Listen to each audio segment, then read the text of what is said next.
I would have put an act of goodness forward into the world. So it isn't the tool itself, that's good or evil. It's the consciousness of the individual that is wielding the tool. And that's what the occult is. It is simply a tool. It is a body of knowledge.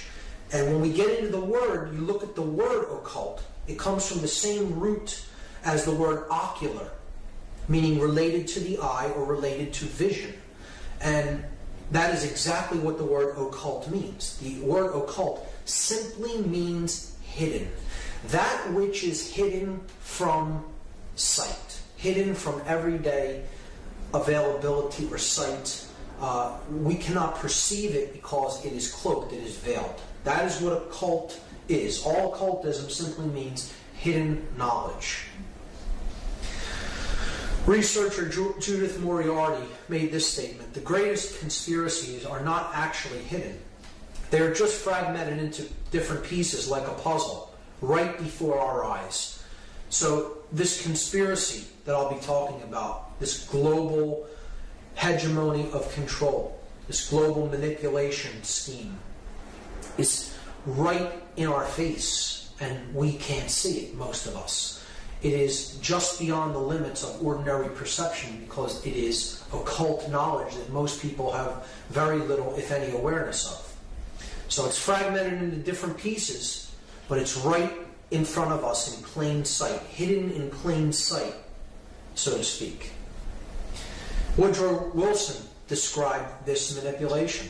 He said that we have come to be one of the worst ruled, one of the most completely controlled and dominated governments in the world. No longer a government of free opinion, no longer a government by the conviction and vote of the majority, but a government by the opinion and duress of small groups of dominant men. And you would think that an individual like this would understand how the government had come to be structured. This section I'm just going to lay out. I'm not going to go into great detail about how all of these groups are interconnected and related and their histories, because that information is there to be gleaned from a number of researchers who have done intricate, detailed work, made a life's work of understanding these groups and their connections.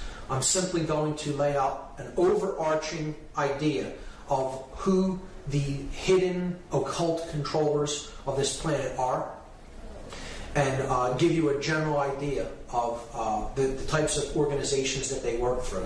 So any organization that is globalist in nature, that is working toward a world government, toward greater centralization of power, think tanks that are interconnected and working toward common worldwide goals and worldwide laws. I'd simply refer to these organizations as globalists, because that's what, in fact, they are. Organizations like the United Nations, the G8, G10 family of nations. You have the roundtable think tanks, such as the Council on Foreign Relations, the Trilateral Commission, the Bilderberg Group, the Royal Institute of International Affairs, the Club of Rome, and many others. And the bottom right there you see a collage of different members of an organization known as the Project for the New American Century. These are globalist think tank organizations that are working toward greater power in fewer hands. That's the main thing to keep in mind. Centralization of power and organizations working toward that aim. World politicians are simply puppets for these greater organizations that are trying to centralize power more and more.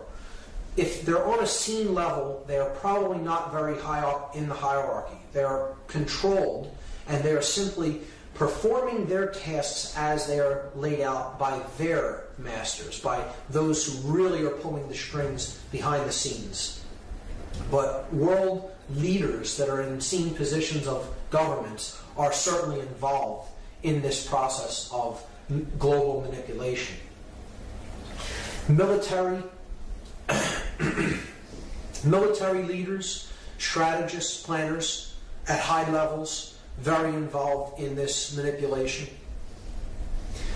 Much higher up in this hierarchy and organizational structure are globalist bankers, such as the Rothschild banking dynasty, the Rockefellers, and many other financial institutions that are really calling the shots behind what we see playing out at governmental levels throughout the world. Royal family members of all nations, the royalty of England, Spain, the Netherlands, Saudi Arabia, and many other countries. So royalty is not simply figurehead. It is involved in these organizations. It does direct the agendas of these organizations, and it does have intricate interconnections with the banking dynasties that are really calling the shots behind what we see playing out at the scene level within governmental structure. Religious and New Age ideology leaders certainly play a role in this to cover the spiritual aspect of the deception. Media moguls that control the information that we are presented with. And again, it's not my intent here to go through all of the interconnectedness between these organizations, nor to present a all-encompassing tapestry of how they work. It's simply to give you an overview that this is the body of individuals, and these are the organizations that they work through. The research is out there and has been compiled by many researchers, and you could look into that for lifetimes if you so chose. Theodore Roosevelt made this statement: behind the ostensible government sits enthroned an invisible government, owing no allegiance and acknowledging no responsibility to the people. Former president making this statement. You would think, again, that someone like this has some knowledge of how things are really structured in the power centers of the world. And he's telling you right there, out in the open, that there is an invisible government that owes no allegiance to the people. Now, the body of knowledge that these sorcerers have available to them, where it is derived from, is what many researchers have called the mystery traditions. The mystery traditions of consciousness. Again, it is not to say that this body of knowledge in and of itself is evil. The sorcerers that are doing this work of manipulation, this great work to hypnotize and enslave humanity, they are the inheritors and the perverters of this body of knowledge. It is not theirs. It does not belong to them. They happen to come into contact with it through their, perhaps, bloodlines, their involvements, okay? And they are taking this awareness, this knowledge of how the human consciousness works and how it can be influenced, and they're using it for their own ego-identified worldview and benefit. So they're the inheritors of this knowledge, and they're the perverters of this knowledge. They're using it in a perverted, irresponsible fashion to serve their own egoic will. And this is the ancient secret society networks all throughout the world that have their roots back as far as ancient Egypt and Babylon and even farther back. They had this body of knowledge. They continue in many ways to preserve this body of knowledge. Some of them for a positive purpose, some for a negative purpose. So it isn't any one given secret society that's orchestrating and controlling it all. There are very responsible and good-hearted individuals in these groups, and there are very dark-hearted, manipulating individuals in these groups. It is simply that the body of knowledge about human consciousness, it's called the mystery traditions because it dates so far into human antiquity, we don't really know when it was codified and came into its existence as we understand it. But it is the knowledge of how human beings operate. Our physiology, our emotional makeup, our psychology, etc., how the human psyche works.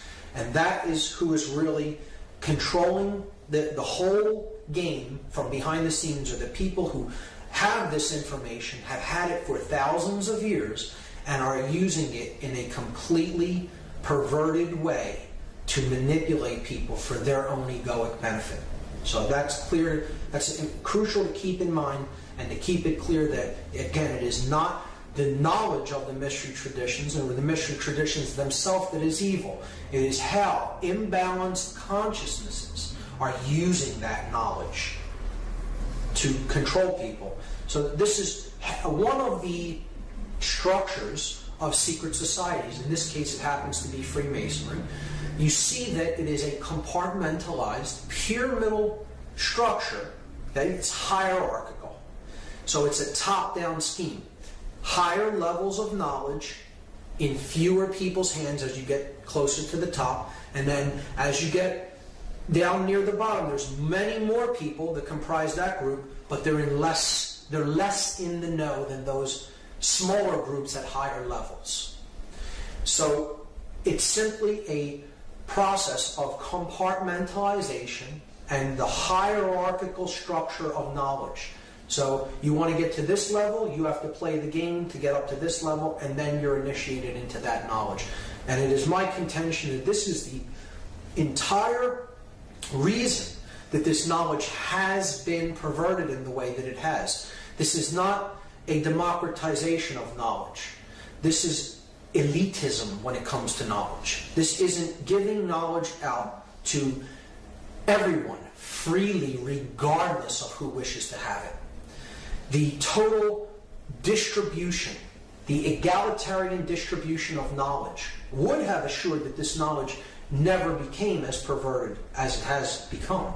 But instead, because there is this hierarchical and compartmentalized structure within the networks that do have the knowledge of the mystery traditions, this is the reason that we have seen such irresponsible use of that knowledge. Researcher Phil Rockstrode described this process this way, and I think it's a great statement. The authoritarianism inherent to this structure, he's talking about the compartmentalized hierarchical structure, the pyramid structure of secret society networks. This authoritarianism inherent to this structure is antithetical to the concept of the rights and liberties of the individual. Most individuals bound by secrecy-prone hierarchical values will, over time, lose the ability to display free thinking, engage in civic discourse, and even be able to envisage the notion of freedom. And that's what it is really all about. So you put people into this idea that there is always someone beneath you and always someone above you, and the idea of freedom slowly goes out the door with that regimented, compartmentalized, and hierarchical worldview. And that is why, very much like this pyramid of manipulation diagram, secret societies have also fallen into that way of looking at the world, and power being concentrated into fewer and fewer hands, and that knowledge being used ultimately in an irresponsible way by those who have it.